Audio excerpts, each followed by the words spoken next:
నేడు మహాపవిత్రమైన రోజు. శాక్యమునిగా విశ్వజ్యోతిగా పూజించబడే ఆరాధించబడే గౌతమ బుద్ధుడు జన్మించిన రోజు, జ్ఞానోదయం పొందిన రోజు. అటువంటి మహానుభావుడు జన్మదిన సందర్భంగా అంబేద్కర్ రాజనీతి ఉద్యమానికి ముందుకు తీసుకెళ్లే క్రమంలో భాగంగా మనతో పాటు చర్చించడానికి భీమా నిశాంత్, పూలే అంబేద్కరిస్ట్, అదేవిధంగా సిడబ్ల్యూసి సెంట్రల్ కమిటీ మెంబర్ మనతో పాటు ఉన్నారు. సార్ నమస్తే సార్. సార్ చెప్పండి సార్, ఈ అంబేద్కర్ రాజనీతి ఉద్యమం అంటే ఏంటి, వాటి ప్రాధాన్యత ఏంటి, అసలు అంబేద్కర్ గారి రాజనీతి ఉద్యమం ప్రాధాన్యత ఏంటి? ఇప్పుడు ఈ దేశానికి అవసరమైన ఒకే ఒక ఐక్య ఉద్యమం అంబేద్కర్ గారి రాజనీతి ఉద్యమం. మీకు ఆల్రెడీ నంబర్ ఆఫ్ టైమ్స్ ఈ యొక్క రాజనీతి ఉద్యమంలో ఒక పదాన్ని వాడుతుంటాం అన్నమాట, బాబాసాహెబ్. డాక్టర్ బిఆర్ భీమ్రావ్ అంబేద్కర్ గారిని మనం బాబాసాహెబ్ అని ముద్దుగా పిలుచుకుంటాం. వారు ఈ దేశానికి కాన్స్టిట్యూషన్ అంటే ఒక రాజ్యాంగాన్ని ఇచ్చారు. ఆ రాజ్యాంగం ఈ ప్రపంచ చరిత్రలో ఒక సువర్ణాధ్యాయ రాజ్యాంగంగా తయారవటమే కాదు, అనేక దేశాలు రాజ్యాంగ లక్ష్యాలను తర్జుమా చేసుకున్నటువంటి చరిత్ర మన రాజ్యాంగానికి ఉంది. దాన్ని రచనకి మూల పురుషుడైనటువంటి మహానుభావుడు ఆధునిక గౌతమ బుద్ధుడు డాక్టర్ బిఆర్ అంబేద్కర్ గారు. బిఆర్ అంబేద్కర్ గారి రాజనీతి అని అంటే కాన్స్టిట్యూషన్ అంటే ఇప్పుడు మన రాజ్యాంగం అంటున్నాం కదా, ఇప్పుడు దాని యొక్క నీతి ఏంటనేది ఈ సమాజానికి అందించడమే మా ఉద్యమం, అంటే మేధ ఉద్యమం. ఓకే, అంటే ఈ జెండాలు కర్రలు కట్టుకుని రాజకీయ పార్టీలు చేసే ఉద్యమాలు కానీ, లేదంటే విదేశీ కమ్యూనిస్ట్ సిద్ధాంతాలు తీసుకొచ్చి ఇక్కడ భారతదేశంలో రుద్దడం కానీ, లేదంటే మతతత్వ సైద్ధాంతిక విషయాలు రుద్దడం కానీ, ఇలాంటివి ఏవి కూడా దీంట్లో ఉండవు అన్నమాట. ప్రత్యేకంగా ఉంటుంది ఇది. బాబాసాహెబ్ గారు చాలా క్లియర్గా చెప్పారు, ఈ భారతదేశంలో పుట్టినటువంటి ప్రతి భూమి పుత్రుడు కూడా వారిని భారతీయ బహుజన సమాజం అంటారు అని చెప్పి గౌతమ బుద్ధుని కాలం నుంచి వస్తున్నది అన్నమాట. అదే ప్రచారం లేదు. కాబట్టి అంబేద్కర్ గారి రాజనీతి ఉద్యమం యొక్క ప్రాధాన్యత ఏంటంటే, ఈనాడు ఏ కులము, ఏ మతము, ఏ ఆర్థిక స్థితిగతులు, ఏ ఆధిపత్య లక్షణాలు కూడా ఈ దేశాన్ని రక్షించే పరిస్థితుల్లో లేవు. దేశాన్ని, ఆర్థిక వ్యవస్థని అట్టడుకు చేర్చేసినటువంటి పరిస్థితి. మీకు కోవిడ్-19 అంటే కరోనా ఈ ప్రపంచవ్యాప్తంగా వ్యాపించినప్పుడు మళ్ళీ ఈ ప్రపంచానికి గౌతమ బుద్ధుడు గుర్తొచ్చాడు. ఈ ప్రపంచాన్ని రక్షించుకోవడానికి ప్రాపంచిక శాంతి దూత అయినటువంటి శాక్యముని గౌతమ బుద్ధుడు ఈ ప్రపంచం మొత్తాన్ని గుర్తించారు. ఆయన ఎప్పుడూ చెప్పాడు, 2500 సంవత్సరాల క్రితమే ప్రపంచ శాంతి అవసరం, కుట్రలు కుతంత్రాలు వద్దు, యుద్ధము తంత్రం వద్దు, నరకం స్వర్గం లేదు, మానవతావాదంలో వైరాగ్యం వద్దు, అపనమ్మకాలు వద్దు, భయము, భక్తి, మంత్రము, తంత్రము, కుట్ర కుతంత్రాలు, నీచము ఇవన్నీ కూడా వదిలేయండి అని చెప్పేసి శాక్యముని, ఆ మహాముని గౌతమ బుద్ధుడు చెప్పినటువంటి సిద్ధాంతం అమలుపరిచే విషయంలో పలు దేశాలు విఫలమైనవి. కాబట్టే ఈ రోజున ఎంతో గొప్ప విజ్ఞానంతో కూడుకున్నటువంటి సైన్స్ బ్యాక్డ్రాప్ అయిందనమాట, అంటే వెనకబడింది. ఆరోగ్యపరమైనటువంటి సైన్స్ కానీ, మేధోపరమైనటువంటి సైన్స్ కానీ మరుగున పడవేయబడింది అనమాట. అంటే కుట్ర భావజాలం కలిగినటువంటి, ఆధిపత్య లక్షణాలతో కూడుకున్నటువంటి, ఆర్థిక విధానాలతో కూడుకున్నటువంటి, చారిత్రక మాధ్యమాలను కూడా మట్టుపెట్టే స్థాయిలో ఆర్థిక కుట్రలతో పాటు మేధో కుట్రలు కూడా ఈ ప్రపంచంలో జరిగినాయి, ఎక్కువగా భారతదేశంలో జరిగినాయి. మరి మన భారతదేశంలో రీసెంట్గా 1956 మన స్వతంత్రానికి ముందు వెనక కాలంలో దీన్ని ఆధునిక యుగం అంటాం. ఆధునిక యుగంలో ఆధునిక గౌతమ బుద్ధుడిగా పేరొందినటువంటి బాబాసాహెబ్ చేసినటువంటి ఒక ఘనత మనం ఈ సందర్భంలో చెప్పుకోవాలి. ఈరోజు బుద్ధ జయంతి సందర్భంగా అంబేద్కర్ గారి రాజనీతి ఉద్యమం యొక్క అద్భుత లక్ష్యాలను ఈ సమాజానికి ఇవ్వడానికి మరి మేమందరం కూడా పూలే అంబేద్కరైట్స్, సెంట్రల్ సిడబ్ల్యూసి కమిటీ మెంబర్స్ అందరూ కూడా ఈరోజు ప్రజలతో అనుసంధానం అవుతున్నాం. దాంట్లో భాగంగా ముఖ్యంగా ఈ భారతీయ బహుజన సమాజానికి, ఈ భారతీయులందరూ బహుజన సమాజం అన్న విషయం కూడా చాలామందికి తెలియదు. ఈ భారతదేశంలో పుట్టినటువంటి భూమిపుత్రులను మనం బహుజన సమాజం అంటాం. మరి ఈ బహుజన సమాజం కాకుండా ఇంకా వేరే ఎవరు ఉన్నారు ఈ దేశాలంటే విదేశీ ఆర్యవర్తనలు ఉన్నారు. 5 రకాల ఆర్యవర్తనలు ఈ దేశానికి ప్రవేశించి మరి ఈ రోజున పరాన్న జీవుల్లాగా పట్టి పీడిస్తూ భారతదేశం యొక్క ఆర్థిక వనరులు, వ్యవసాయ వనరులు, భూ వనరులు, మేధో వనరులను కూడా తస్కరించి విదేశాలకు తరలిస్తూ ఇక్కడ మానవ సహజీవనం కానీ లేకుండా బానిసత్వాన్ని లేదా అంటరానితనాన్ని అంటగట్టినటువంటి నీచ నికృష్ట సంస్కారిక విధానాలు కలిగినటువంటి ఆర్యవర్తన పరాన్న జీవులు ఈ దేశాన్ని పరిపాలించేటువంటి పరిస్థితుల్లో భారతదేశం ఉంది. ఈ రహస్యాన్ని ఈ భారతదేశంలో ఉన్న యువతంతా కూడా ఒకసారి వెనక్కి తిరిగి ఆలోచించాలి. ఐఏఎస్లు, ఐపీఎస్లు, పిహెచ్డీలు చదవడే కాదు, భారతదేశం యొక్క స్థితిగతి, భారతదేశం యొక్క అస్తిత్వం ఎలా ఉంది అని చెప్పి ఆలోచించాల్సినటువంటి బాధ్యత అందరికీ ఉంది. ఇప్పుడు డాక్టర్ బాబాసాహెబ్ భీమ్రావ్ అంబేద్కర్ గారి యొక్క రాజనీతి ఉద్యమం నేపథ్యంలో ఇలాంటి రహస్యాలను మేము మొత్తం బయటికి పెడుతున్నాం. అయితే ప్రధానంగా ఈ బుద్ధ జయంతి సందర్భంగా మీరు తీసుకునే కీలక నిర్ణయాలు ఏమై ఉండొచ్చు? ఈరోజు శుభదినం, ప్రపంచానికి శుభదినం, బుద్ధ జయంతి. ప్రపంచ శాంతిని కోరినటువంటి ఒక మహాముని పుట్టి ఎలాంటి కమ్యూనికేషను లేనటువంటి సమయాల్లోనే, అంటే పావురాల కాళ్ళకి ఉత్తరాలు కట్టి మరి వార్తలు పంపించుకునేటువంటి కాలం 2500 సంవత్సరాల క్రితం ఆనాడు దాదాపు ప్రపంచ దేశాలన్నిటికీ కూడా కాలినడకన బౌద్ధాన్ని అందించగలిగినటువంటి మహోన్నతమైనటువంటి వ్యక్తి, మహోన్నతుడు, బుద్ధి వికాస పురుషుడు గౌతమ బుద్ధుడు. ఆయన కొన్ని వేల సంవత్సరాలు బౌద్ధం దేదీప్యమానంగా ప్రపంచ దేశాల్లో మనకి తక్షశిల, నలంద లాంటి యూనివర్సిటీస్ అని, ఇవాళ ఆక్స్ఫర్డ్ యూనివర్సిటీస్ అంటున్నాం, నలంద, తక్షశిల యూనివర్సిటీస్ పునాదులే ఇవాళ దాని యొక్క ప్రతిరూపాలే వాళ్ళ ఆక్స్ఫర్డ్ యూనివర్సిటీస్. ఇంకా ఆ మూలాలను కూడా బయట పెడతలేదు. ఇవన్నీ పక్కన పెడితే బౌద్ధ కాలం నాటి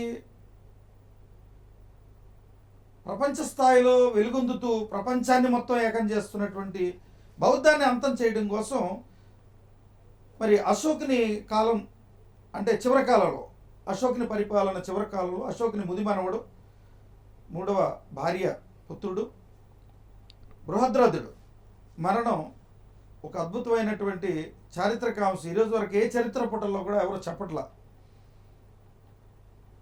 బృహద్రథ చక్రవర్తి చిన్న వయసులో ఒక సామ్రాట్గా, దేశంలోని చారిత్రకమైనటువంటి బౌద్ధరాజుగా వెలుగొందుతున్న సమయంలో పుష్యమిత్ర సింగుడు అనేటువంటి పీష్వా బ్రాహ్మణ వర్గానికి సంబంధించినటువంటి చాలా దాదాపు 60-70 సంవత్సరాల వయసు ఉండొచ్చు ఆయనకి. ఆయన సైన్యాధిపతిగా కొనసాగుతూ ఈ మనుసుత్తుని ప్రవేశపెట్టడానికి బృహద్రథుని కుట్రతో కూతుర్నిచ్చి పెళ్లి చేసి నడిసభలో ఒక చిన్న వయసు ప్రాపంచిక బౌద్ధరాజు బృహద్రథుడిని తలనరికి చంపినటువంటి ఒక రోజు. అంతేకాదు బౌద్ధాన్ని పూర్తిగా అంతం చేయాలని 6 లక్షల మంది బౌద్ధ భిక్కువుల్ని ఓసకోత కోయించినటువంటి ఒక దుర్దినం పుష్యమిత్ర సింగుడు పీష్వా బ్రాహ్మణుడు చేసినటువంటి కుట్ర. సైన్యాధిపతిగా ఉండి దేశాన్ని రక్షించాల్సినటువంటి, రాజ్యాన్ని రక్షించాల్సినటువంటి పుష్యమిత్ర సింగ్ ఆర్యవర్తన బ్రాహ్మణుడు, పీష్వా బ్రాహ్మణుడు చేసినటువంటి భారీ ఘోరం అన్నమాట. ఆ రోజు 6 లక్షలు పైగా బౌద్ధ భిక్కువుల్ని తలలు నరికించి, ఒక్కొక్క బౌద్ధ భిక్కువుని, అంటే బౌద్ధ గురువులు తలలు కనుక తీసుకొస్తే ఒక తలకు అరిచేతి మందం ఉన్నటువంటి బంగారపు నాణాన్ని పంచినటువంటి చరిత్ర ఆ రోజుల్లో. కాబట్టి ఆ బంగారపు నాణ్యం కోసం ఈ భూమి మీద పుట్టినటువంటి అజ్ఞానులు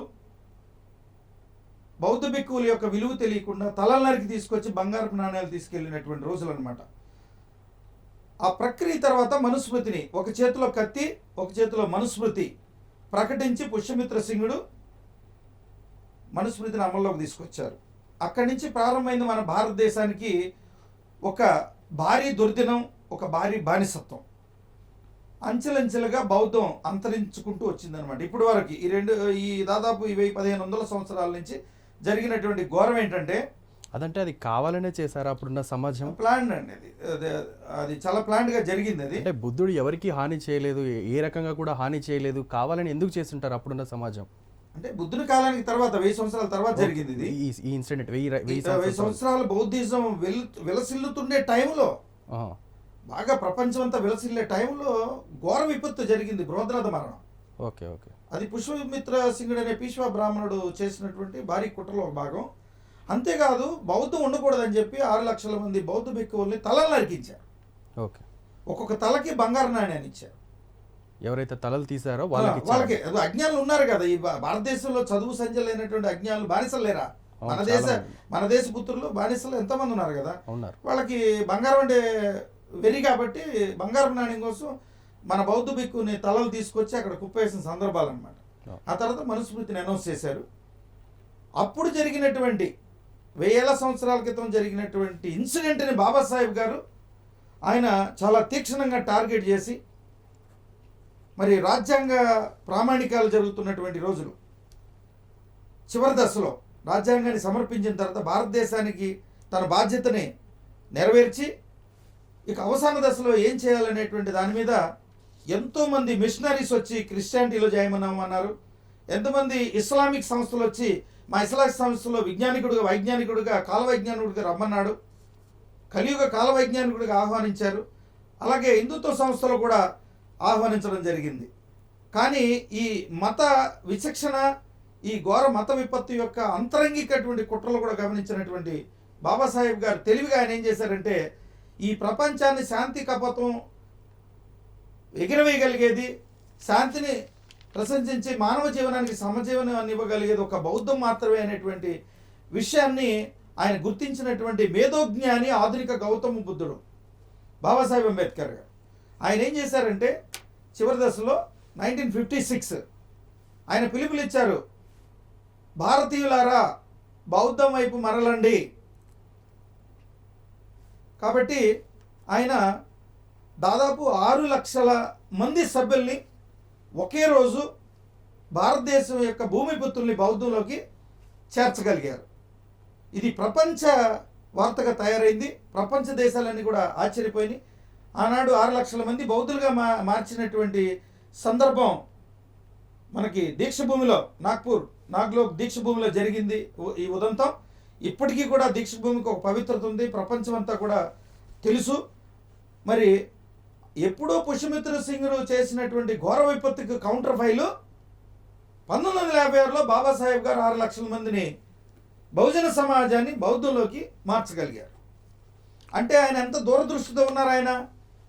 ఆయన రాజ్యాంగం తయారు చేయడానికి కావాల్సినటువంటి ఆ కాలం, వెచ్చించిన కాలం ఎంత, ఆయనకు విద్యాకాలం ఎంత, ఆ వయోకాలం ఎంత, ఆ 40 సంవత్సరాల్లో కూడా ఆయన వైజ్ఞానిక చదువరిగా ఎదిగినటువంటి ఆ 40 సంవత్సరాల్లో కూడా దేశ విదేశీ స్థాయి చరిత్రలే కాకుండా బౌద్ధాన్ని అవపాసన పట్టుకుని భారతదేశ సౌలభ్యం, భారతదేశంలో సమతామమలతో వెలుగొందడానికి కావాల్సినటువంటి మంచి ఒక పాలన తీసుకురావాలంటే బౌద్ధం ఒకటే శరణ్యం అని నమ్మినటువంటి మహానుభావుడు ఆధునిక గౌతమ బుద్ధుడు డాక్టర్ బిఆర్ అంబేద్కర్ గారు. అయితే మీరు చేయబోయే ఈ అంబేద్కర్ గారి రాజనీతి ఉద్యమంలో నిజమైన అర్హులు ఎవరు అనుకుంటున్నారు? మీరు ఏదైతే ఉద్యమాన్ని ముందుకెళ్తున్నారు, బాబాసాహెబ్ గారు వారు రాజ్యాంగాన్ని ఇచ్చిన తర్వాత రాజ్యాంగాన్ని నిలబెట్టుకోవాల్సిన బాధ్యత భారతీయ బహుజన సమాజాన్ని, విదేశీయులు కాదు. విదేశీ సంక్రమణ జాతుల వారు ఇక్కడ పరిపాలిస్తున్నారు, వాళ్ళది కాదు బాధ్యత. వాళ్ళు రాజ్యాంగాన్ని ఎప్పుడు కూడా కాలుతో దొక్కారు, కాల్చేశారు, ఇలాంటివన్నీ కూడా భావదరిద్రాలు జరిగినాయి. మరి రాజ్యాంగ విలువల్ని, ఈ దేశం యొక్క ఔన్నత్యాన్ని గమనించినటువంటి వాళ్ళు రాజ్యాంగాన్ని గౌరవించట్లేదంటే వాళ్ళు విదేశీయులే కదా. భారతీయులు ఎలా అవుతారు? అలాంటి విదేశీ కుట్రదారులు ఇవాళ పరిపాలనలో ఉన్నారు. కాబట్టి ఆ పరిపాలనలో ఉన్నటువంటి కుట్రదారులకు అధికారం నష్టం జరగాలి, అధికారం నుంచి వారు తొలగాలంటే ఏం చేయాలి? ఇక్కడ భారతీయ బహుజన సమాజం అంతా విజ్ఞానులుగా తయారవ్వాలి. విజ్ఞానులుగా తయారవ్వాలంటే ఏం చేయాలి? బాబాసాహెబ్ గారు ఇచ్చినటువంటి రాజ్యాంగ మిషన్ ఏదైతే ఉందో, రాజ్యాంగం కాన్స్టిట్యూషన్, దాని యొక్క మిషన్ అండ్ విజన్ని ఈ ప్రజలకు మనం తెలియచెప్పే విధంగా రాజనీతి ఉద్యమం ద్వారా ఈ సమాజానికి అందివ్వాలి. అది ఇప్పుడు ఏఆర్ఎం అంబేద్కర్ గారి రాజనీతి ఉద్యమం ద్వారా చేస్తున్న మొట్టమొదటి ప్రయత్నం భారత రాజ్యాంగం యొక్క విలువల్ని ఈ భారతీయ బహుజన సమాజానికి పూర్తిగా 97% ఉన్నటువంటి ఈ భారతీయ బహుజన సమాజానికి అందించడం ప్రధాన లక్ష్యం. అందులోనూ ఈ సమాజంలో ఈ యొక్క రాజనీతి ఉద్యమాన్ని ప్రజల్లోకి తీసుకెళ్ళడానికి ముఖ్యంగా యువతకు ప్రాధాన్యత ఇవ్వడం జరిగింది. ఇవాళ సోషల్ మీడియా బాగా డెవలప్ అయింది. మరి యువత కనుక సోషల్ మీడియాలో ఈ వాస్తవాలను తెలుసుకోగలిగితే వాళ్ళు ప్రపంచవ్యాప్తంగా ప్రచారం చేయడానికి ప్రతి యువకుడు కూడా, బహుజన యువకుడు కూడా ఈ ప్రపంచానికి ప్రచార సాధనంగా వెలుగొందుతారు. కాబట్టి మొట్టమొదట అంబేద్కర్ గారి రాజనీతి ఉద్యమంలో యువతకి ఎక్కువగా ప్రాధాన్యత ఇచ్చి వారికి రాజ్యాంగ విషయక సూచనలు కానీ, రాజ్యాంగ విలువలు కానీ, రాజ్యాంగం యొక్క విజన్ అండ్ మిషన్ కానీ ఈ యొక్క మాస్టర్కి ఛానల్ ద్వారా తెలియచేయడం. అంతేకాదు ఈ యొక్క భారతదేశ సమాజంలో ఎక్కువగా బాబాసాహెబ్ గారు అందించిన ఫలాల్లో స్త్రీలు ఎక్కువగా ఫలాలు పొందారు. అయితే ఈ బహుజన రాజ్యాధికార కోసం అంబేద్కర్ రాజనీతి మూమెంట్ ఏదైతే ముందుకు తీసుకుంటుందో ప్రధానంగా దానికి సభ్యత్వానికి అర్హతలు ఏంటివి? సభ్యత్వం ఏ విధంగా ఉండబోతుంది? సభ్యత్వాలు ఏ సంఘం నిర్వహించాలన్నా ఆర్థిక పరపతి, ఆర్థిక అస్తిత్వం కావాలి. డెఫినెట్గా కావాలి. ఒక పార్టీ కానీ, ఒక పూలే అంబేద్కర్ సంఘం కానీ, లేదా ఒక ఉద్యమ సంఘం కానీ, ఇవన్నీ నడవాలంటే ఆర్థిక పరిపుష్టి కావాల్సింది. ఆర్థిక పరిపుష్టి కావాలంటే ఏ పెట్టుబడిదారుడు ఒక 4 కోట్లు పెట్టి ఉద్యమాన్ని రన్ చేస్తే అది ఆధిపత్య వర్గాల పెట్టుబడి అవుతుంది. ఇది ఆధిపత్య వర్గాలు నిర్వహించేటువంటి ఉద్యమం కాదు. ఇది ప్రజల ద్వారా, ప్రజల గుండెల్లో నుంచి బాబాసాహెబ్ అంబేద్కర్ యొక్క రక్తంలో నుంచి పుట్టినటువంటి ఉద్యమం ఇది. కాబట్టి ఇక్కడ కింగ్ మేకర్ లేడు. కాన్స్టిట్యూషనల్ యాక్టు మరియు రాజనీతి ఉద్యమే కింగ్ ఇక్కడ. కాబట్టి మేమంతా కూడా వర్కింగ్ కమిటీ మెంబర్స్గానే ఉన్నాం. వీరందరూ కూడా రేపటి భవిష్యత్ కాల ఆధునిక యుగపు యువతకి ఈ రాజనీతి ఉద్యమంలో సభ్యత్వం చేరి, సభ్యత్వం విషయంకి వస్తే మరి రీసెంట్గా ఆల్రెడీ www.ambedkarrajaniti.com అనేటువంటి ఒక వెబ్సైట్ కూడా ప్రారంభమైంది. దాన్ని ఓపెన్ చేసుకుని మీ ఈమెయిల్ కానీ, మీ యొక్క నేమ్ అండ్ ఈమెయిల్ మీరు ఫార్వర్డ్ చేస్తే ఆటోమేటిక్గా మెంబర్షిప్ ఆప్షన్ వస్తుంది.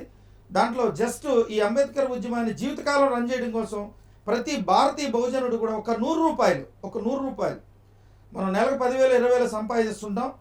మరి బాబాసాహెబ్ గారు ఆల్రెడీ మన కాన్స్టిట్యూషన్ తర్వాత ఏం చెప్పారంటే భారతీయ బహుజన సమాజం అంతా కూడా పే బ్యాక్ టు సొసైటీ, మీకున్నటువంటి తెలివిని, ధనాన్ని, సమయాన్ని, టైం, మనీ, ఇంటెలిజెన్సీ, ఈ మూడింటిని కూడా పే బ్యాక్ చేయమన్నాడు. అంటే మీకు తెలిసిన విజ్ఞానాన్ని మరో 100 మందికి చెప్పమన్నాడు. అప్పుడు మరి పేబ్యాక్ సొసైటీలో మరి ఆర్థిక అస్తిత్వాన్ని నిలబెట్టుకోవాలి కదా ఒక ఉద్యమ సంఘం. కాబట్టి కనీసం ఒక 100 రూపాయల మెంబర్షిప్ ఉండాలని ఈ సెంట్రల్ వర్కింగ్ కమిటీ నిర్ణయం తీసుకుంది. ఆ వెబ్సైట్లో ఒక 100 రూపీస్ మీరు పేటిఎం ద్వారా కానీ, మీ అకౌంట్ల ద్వారా కానీ, నేరుగా కానీ మీరు చేస్తే మీకు మెంబర్షిప్ ఆప్షన్ వస్తుంది, మీకు ఒక ఐడియా వస్తుంది. ఆ తర్వాత మీరు ఎంతమందినైనా ఈ అంబేద్కర్ గారి రాజనీతి ఉద్యమంలో మీరు నేరుగా త్రూ వెబ్సైట్ ద్వారా జాయిన్ చేయించవచ్చు. ఆ జాయిన్ చేయించిన వాళ్ళందరికీ కూడా మన ఉద్యమ లక్ష్యాలకు సంబంధించినటువంటి విషయాలన్నీ కూడా తెలియజేయచ్చు. ఇప్పుడు అలాంటి విషయాలు తెలియజేయడానికి ఈ రోజున మాస్టర్కి టీవీ ఛానల్ ద్వారా అనేక మంది బహుజన యువకులతో మరి కులతత్వం, మతతత్వాన్ని గ్రహించకుండా బహుజనవాదమే శరణ్యం, ఈ భారతదేశానికి బహుజన యువత ఐక్యత కాకపోతే, బహుజన సమాజం ఐక్యత కాకపోతే రాజ్యాధికారం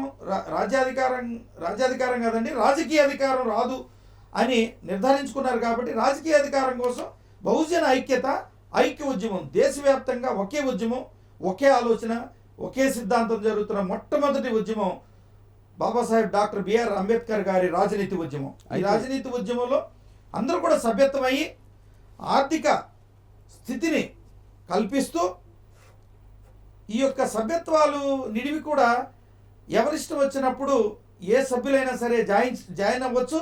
ఎక్కడ కూడా నిబంధన లేదు, లైఫ్ టైం ఇది. వారు సభ్యత్వం చేసినటువంటి ప్రతి రూపాయి అంటే 100 రూపాయల్లో కూడా ఆ రూపాయిని ఉద్యమంలో విచ్చలవిడిగా ఖర్చు పెట్టకుండా ఆ రూపాయి పైన వచ్చినటువంటి ఆ పైసా ఏదైతే వస్తుందో, ఆదాయం వస్తుందో, దాంతో ఉద్యమాన్ని నిర్వర్తించాలని ఒక అద్భుతమైనటువంటి ఆలోచన సిడబ్ల్యూసి తీసుకుంది. తద్వారా ఏంటంటే మీరు ఇచ్చే ప్రతి 100 రూపాయలు కూడా శాశ్వతంగా ఉద్యమంలో శాశ్వత నిధిగా ఉండిపోతుంది. కాబట్టి ఎక్కడ కూడా ఒక రూపాయి దుర్వినియోగం జరగదు. కాబట్టి ప్రతి ఒక్కడు భారతదేశంలో ఈ భూమి పుత్రులుగా పుట్టిన ప్రతి యువకుడు, ప్రతి వ్యక్తి, యువత కూడా బాబాసాహెబ్ గారి గురించి రవంత తెలిసిన వ్యక్తి కూడా మరి www అంబేద్కర్ రాజనీతి ఉద్యమం .com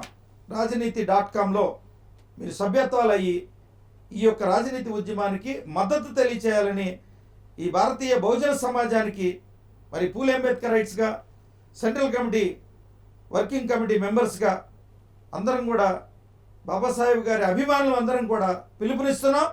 ఈ పిలుపుని గమనించి ముఖ్యంగా యువత ఈ బాధ్యతను ఎత్తునెత్తుకుని ఎక్కువగా రేపు రాబోయే కాలంలో నష్టపోయేది యువత. రాజ్యాంగం ఎప్పుడైతే అమలులో కుట్ర జరిగిందో ముఖ్యంగా సర్వనాశనం అయిపోయింది భారతీయ బహుజన యువత. పిహెచ్డీ చదివిన ఉపయోగం లేదు రాజ్యాంగం లేకపోతే. ఆ రాజ్యాంగాన్ని తుదముట్టించడానికి దుష్ట శక్తులు ప్రయత్నం చేస్తున్నాయి. కాబట్టి దాన్ని రక్షించుకోవడానికైనా సరే ఇవాళ యువత అంతా కూడా దీంట్లో రాజనీతి ఉద్యమంలో అభ్యర్థులుగా మెంబర్స్గా జాయిన్ అయ్యి రాజనీతి ఉద్యమానికి గ్రామాన మద్దతు పలకాలి. గ్రామానికి ఒక 10 మంది చొప్పున. అయితే ఈ అంబేద్కర్ రాజనీతి ఉద్యమంలో ఏదైతే మీరు ముందుకు తీసుకెళ్తున్నారో మీరు ప్రధానంగా నొక్కి మరి చెప్తున్నారు యువతకు ప్రాధాన్యతనిస్తా అని. అయితే యువతలో ఎలాంటి మార్పు కోరుకుంటుంది అంబేద్కర్ రాజనీతి ఉద్యమం ద్వారా? యువత ఆల్రెడీ గత 15-20 సంవత్సరాల నుంచి బాబాసాహెబ్ గారి ఆలోచనల మేరకు భారతదేశంలో యువత అంతా కూడా ఆయన ఆలోచనలకు అనుగుణంగా నడుచుకోవడం, ఆయన ఆలోచనలు తెలుసుకోవడం కూడా 15 సంవత్సరాలు సోషల్ మీడియాలో పేట్రేగిపోయింది. ఆయన ఐడియాలజీ, బహుజన ఐడియాలజీ, భారతీయ బహుజన సమాజంలో డాక్టర్ బిఆర్ అంబేద్కర్ గారే శరణం. ఆయన రాజనీతి లేకపోతే ఈ దేశాన్ని రక్షించలేమని యువతంతా తెలుసుకున్నారు. కాబట్టి ముఖ్యంగా సోషల్ మీడియాను విపరీతంగా వాడుతున్నటువంటి యువతకి బాగా అర్థమవుతుంది. కాబట్టి వారు ముందడుగు వేస్తే ఆటోమేటిక్గా భారతదేశ ప్రజలందరూ కూడా వాళ్ళ వెనకాల నడుస్తారు. కాబట్టి ఎక్కువ అవసరం భారతీయ యువతకే ఉందన్నమాట. ఆ యువత ఎక్కువ నష్టపోతారు. రేపు రాజ్యాంగ విలువలు పాటించకపోతే బానిసత్వం అంటే పిహెచ్డీ చదివినా ఉద్యోగాలు ఉండవు, ఇప్పటికీ డిగ్రీలు చదివినా ఉద్యోగాలు దిక్కులేవు. ఇవాళ భారతీయ బహుజన సమాజం 97% ఉన్నప్పుడు మానవ వనరులు ఇంత తీవ్రంగా ఇంత ఎక్కువ మానవ వనరులు చైనాకు దగ్గర ఈక్వల్ స్టేటస్లో ఉన్నాం. మన భారతదేశంలోనే ఎక్కువ మానవ వనరుల్ని ఆర్థిక వనరులుగా మార్చే స్థాయి తెలివితేట లేనటువంటి నీచ నికృష్టులు ఈ రాజ్యాలను వెళ్తూ ఈ భారతదేశం యొక్క వనరులు కొల్లగొడుతూ ఆర్థిక వనరులు, మానవ వనరులను విదేశాలకి కొన్ని లక్షల మందిని విదేశాలకి తరలింపు చేశారు. ఇక్కడ మన మానవ వనరులంతా విదేశాలకు వెళ్ళి అక్కడ ఆర్థిక పరిణితిని సంపాదించడం ఏంటి? అసలు భారతదేశంలో ఆర్థిక వనరులు సంపాదించుకోవడానికి మన మానవ వనరులు మనం వాడాలి కదా. వ్యవసాయానికో లేదంటే సాంకేతిక నిపుణతకో లేదంటే ఫ్యాక్టరీలకు వాడాలి కదా. ఈ కార్యక్రమం అనేసి ఈ ప్రైవేటీకరణ తీసుకొచ్చి దేశంలో ఉన్నటువంటి వనరులన్నీ కూడా 100 మందికో 1000 మందికో చేరే స్థాయికి మరి ఈ రకంగా దేశంలో ఇంత పెద్ద కుట్ర జరుగుతుంటే మరి కళ్ళు తెరవాల్సింది భారతీయ బహుజన యువతే కదా. అయితే మీరు ఏదైతే అంటున్నారో యువతకు ప్రాధాన్యత ఇస్తా అని, కానీ ఇప్పుడున్న అంబేద్కర్ పేరు చెప్పుకొని ఈరోజు అధికార హోదాలో ఉన్నా కూడా వాళ్ళు కూడా అంబేద్కర్ని మరుగున పడే స్థితికి చేరుస్తున్నారు. అది బహుజనులు కావచ్చు, కొంతమంది ఉన్నారు. ఇంకా ఎందుకు ఆ స్థాయికి దిగజారుస్తున్నారు అంబేద్కర్ని? బాబాసాహెబ్ అంబేద్కర్ గారి ఐడియాలజిస్టులు చాలామంది రాజకీయాల్లో ఉండి ఆధిపత్య వర్గాలకి మద్దతు పలకటం అనేది మనం కంటి ముందు చూస్తున్నటువంటి ఒక చెడు స్వభావం. అది కారణం ఏంటంటే బహుజన సామాజిక యొక్క రాజకీయ శక్తిని పెంచడం కోసం ఆధిపత్య వర్గాలతో కుమ్మక్క అయితే కొంత శాతం అన్న మనం పైకి వస్తామనేటువంటి ఒక దురాలోచన పెట్టుకుని ఆధిపత్య వర్గాలతో కలిసి బహుజనవాద రాజకీయ పార్టీలు కూడా రాజకీయాలు చేయడం గత 20 సంవత్సరాల నుంచి మనం చూసాం. దానివల్ల మంచి కంటే కూడా చెడు ఎక్కువ జరిగింది. ఎందుకంటే బహుజనవాద పార్టీల మీద నమ్మకాలు కోల్పోయారు. బహుజనవాద పార్టీల మీద నమ్మకాలు కోల్పోయే పరిస్థితి, 4% దాటి ఓటింగ్ రానటువంటి పరిస్థితి గత 6 అసెంబ్లీల నుంచి కూడా 5 అసెంబ్లీల నుంచి కూడా. కాబట్టి ఇక్కడ బహుజనవాదం ఎప్పుడు తన అస్తిత్వాన్ని కోల్పోకూడదు. ఆధిపత్య వర్గ కుట్రదారులతో కలిసి రాజకీయం కానీ ఉద్యమం కానీ చేయకూడదు.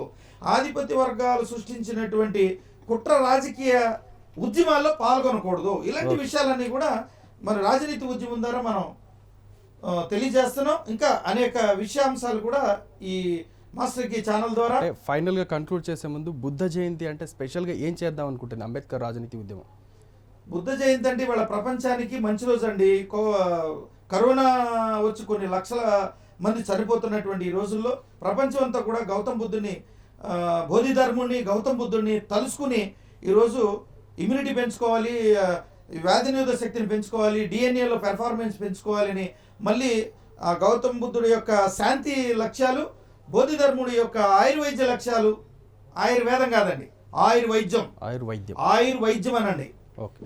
ఈ వైద్యాన్ని తీసుకెళ్లి వేదాల్లో పెట్టి అదో కుట్ర చేశారు. ఇది భారీ వ్యాపారం జరుగుతుంది భారతదేశంలో.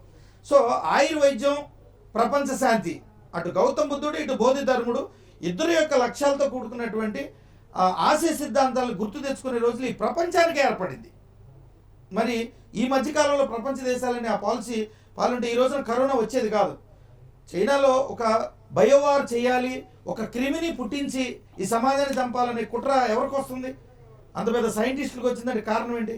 అంత భారీ కుట్రలు జరుగుతున్నాయి, దేశీయ ప్రాపంచిక యుద్ధ కుట్రలు ఇవన్నీ కూడా. బాంబులను యుద్ధాలు విజయము వీరస్వర్గము బాంబులు వేసుకోవడం పోయి లాస్ట్కి బయోవార్ ద్వారా సమాజాన్ని సర్వనాశనం చేసే స్థాయికి విజ్ఞానం పెరిగింది. అంటే ఇప్పుడు గౌతమ బుద్ధుడు అవసరమే కదా. అవును సార్. అందుకనే ఈ రోజున బోధిధర్ముడు అవసరమే కదా. కాబట్టి ప్రపంచం అంతా కూడా రాజనీతి ఉద్యమం ద్వారా ఈ ప్రపంచానికి సమాజానికి మేము తెలియజేస్తున్నది ప్రపంచ శాంతి అవసరం, ముఖ్యంగా మన భారతదేశంలో ఐక్యమత్య అవసరం. రాజనీతి ఉద్యమంలో అందరూ సభ్యత్వాలయ్యి ఈ దేశం యొక్క భవిష్యత్తును కాపాడాలని అందరినీ కోరుకుంటూ యువతను ముఖ్యంగా అభ్యర్థిస్తున్నాం. ధన్యవాదాలు. రైట్, థ్యాంక్ యూ సార్ చర్చలో పాల్గొన్నందుకు. రైట్, ఇది ఇవాల్టి చర్చా కార్యక్రమం. చూస్తూనండి, stay tune. If you like this video, please like it, share it, and for more videos, please subscribe to our channel.